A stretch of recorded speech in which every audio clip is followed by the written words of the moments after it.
United Nations Children's Fund has chosen Baz-Art to create pilot community gardens in which children can learn, sharpen their gardening and art skills and grow food for their families. Now, Baz-Art is an organization dedicated to transforming urban spaces. Its director, Alexandra Tillmans, joining us from Cape Town to tell us what it is they actually do. Alexandra, good evening and thanks so much for your time. Fascinated to hear about this initiative and this pilot project. Tell us what it is you've been tasked with doing.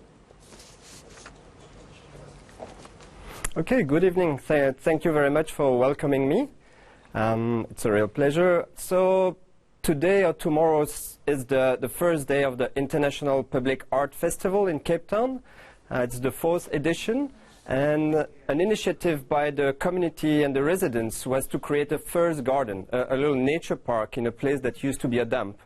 And seeing that motivation from the residents to create that little garden, we reached out to UNICEF and proposed the program of creating a safe park for the kids, which is in line with the vision, a safe space for kids to keep them off the street, and also teaching them about nature, teaching them about art, and teaching them about gardening.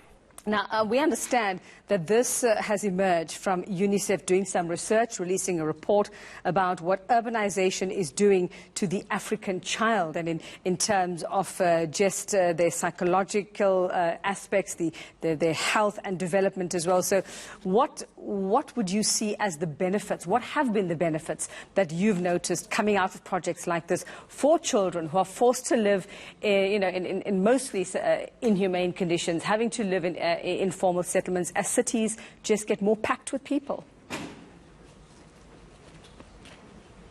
So it's totally true what you're saying. So urbanization, people and kids have less space. So by providing them a safe area, a space where they can relax, they can learn, it can be quiet, it can be playful, and it can be creative at the same time, protects them from the outside. Kids in the street after school is a danger for them and for the education and for the future.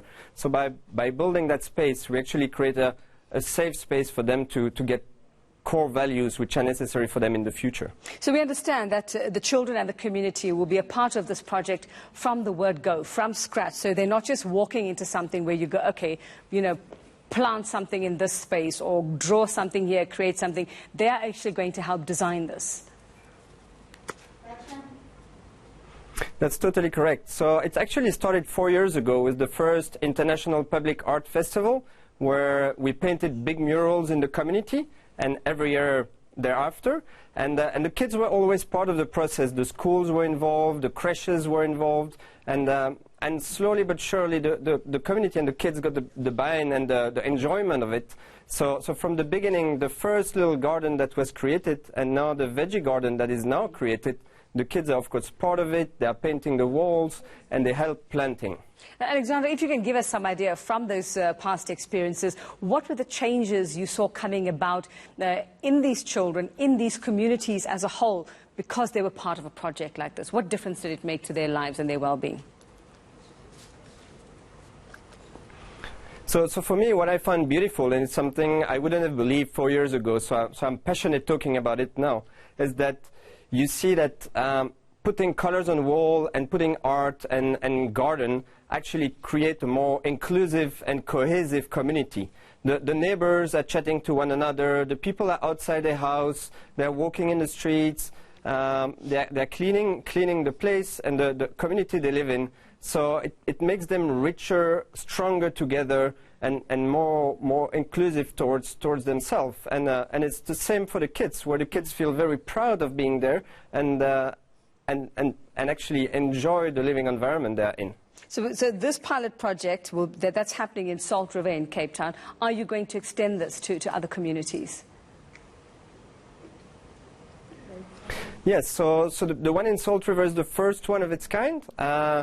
And we will develop one in Freedom Park in Johannesburg in 2 weeks, and then there will be one in Durban, in the outskirts of Durban, by mid of March. So there will be 3 projects, and if successful, we'll continue to enroll them throughout the year.